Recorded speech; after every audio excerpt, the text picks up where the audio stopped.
Olá, amigos, sejam bem-vindos a mais um vídeo do meu canal. Eu sou o Lucas Knipe. Vamos falar sobre o Fluminense e o Corinthians, né? Porque o Corinthians volta a vencer no Campeonato Brasileiro, primeira vitória na gestão do Luxemburgo, justamente contra o Fluminense de Fernando Diniz. Olha, eu já estava confessando, não fiz pré-jogo, não faço normalmente Campeonato Brasileiro, não me lembro da última vez que fiz um.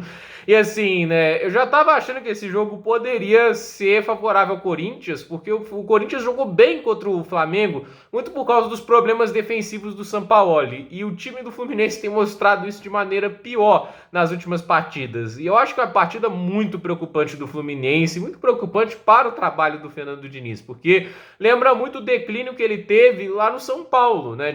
O time estava jogando bem e do nada, pum, o time cai de desempenho de uma maneira vertiginosa. E o jogo de hoje, né, é o Corinthians sabendo jogar melhor em transição, fazendo assim um bom uso de uma armação rápida e aproveitando os enormes espaços que a defesa do Fluminense deixava. E o Fluminense não conseguindo atacar bem. E acho que o jogo calhou muito bem para o Vanderlei Luxemburgo, até porque ele gosta desse tipo de jogo às vezes, assim, de jogar na transição e no contra-ataque, né? Ele não tem muita obrigação de atacar, ele sabe que o adversário vai dar o espaço na busca deles pelo gol. Então, essa é a questão, né? E eu acho que aí vem muito das questões do Diniz de não ser um técnico que varia muito a fórmula de jogo, né? Ele vai ser sempre isso que a gente tá vendo, tem horas que vai funcionar, tem horas que nem tanto. Aí a gente fala muito da questão da estratégia do técnico, de saber se adaptar às circunstâncias. Eu acho que é algo que o Diniz tem que aprender mais.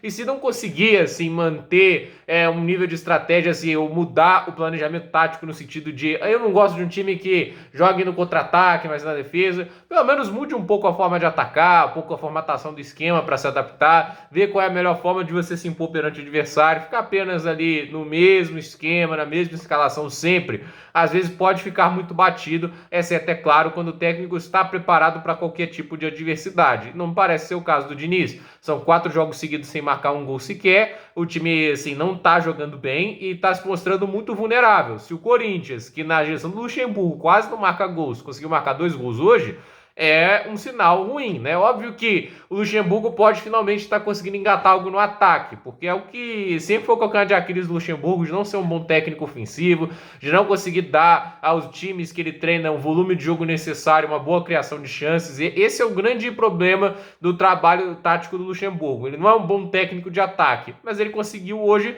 encaixar bem esse sistema, né? Conseguiu ver os buracos e soube explorar. O Roger Guedes hoje tem uma grande atuação e o Corinthians não é um elenco tão ruim quanto a campanha aparenta, né, gente? Acho que a gente tem que lembrar, o time que terminou do top 5 nos últimos 2 Brasileirões, né?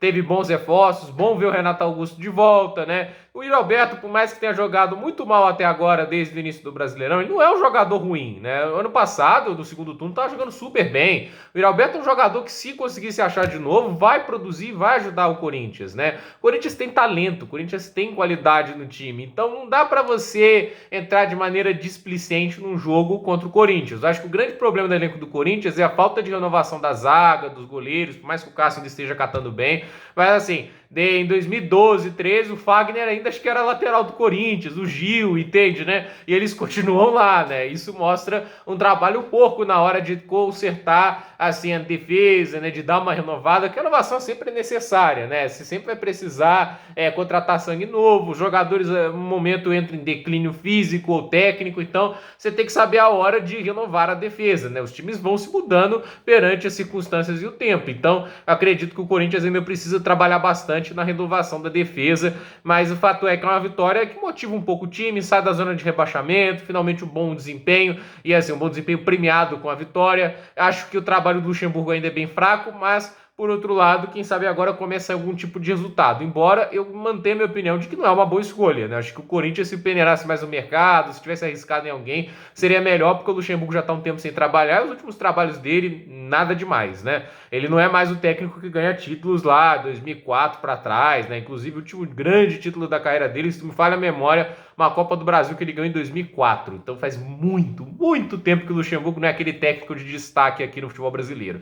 Para o Fernando Diniz é saber fazer os ajustes necessários, né? Porque senão O Fluminense vai continuar sendo um time vulnerável, vai continuar sendo um time previsível, e quando você é previsível e vulnerável, a tendência é você perder jogos, né? Isso aconteceu no Vasco, isso aconteceu no São Paulo e tá começando a acontecer no Fluminense. Aquele jogo contra o Fortaleza talvez tenha sido a virada de chave negativa para a temporada do Fluminense, porque o Vojvoda achou muitos problemas no time e conseguiu fazer o Fortaleza ter 18 chutes na direção do gol. Se não fosse uma atuação inspirada do Fábio, era papo de 8 gols do Fortaleza naquele jogo. Então, acredito que o Fortaleza mostrou muitas fragilidades que o Diniz até agora não soube fazer os ajustes e consertar. O Fluminense está passando por um momento ruim e eu ouso dizer, o dinizismo está em crise e em perigo nesse momento, a ver se ele consegue dar a volta por cima. Gente, por esse vídeo é isso, dúvida nos comentários, deixe seu like, se inscreva no canal, compartilhe esse vídeo e até o próximo vídeo.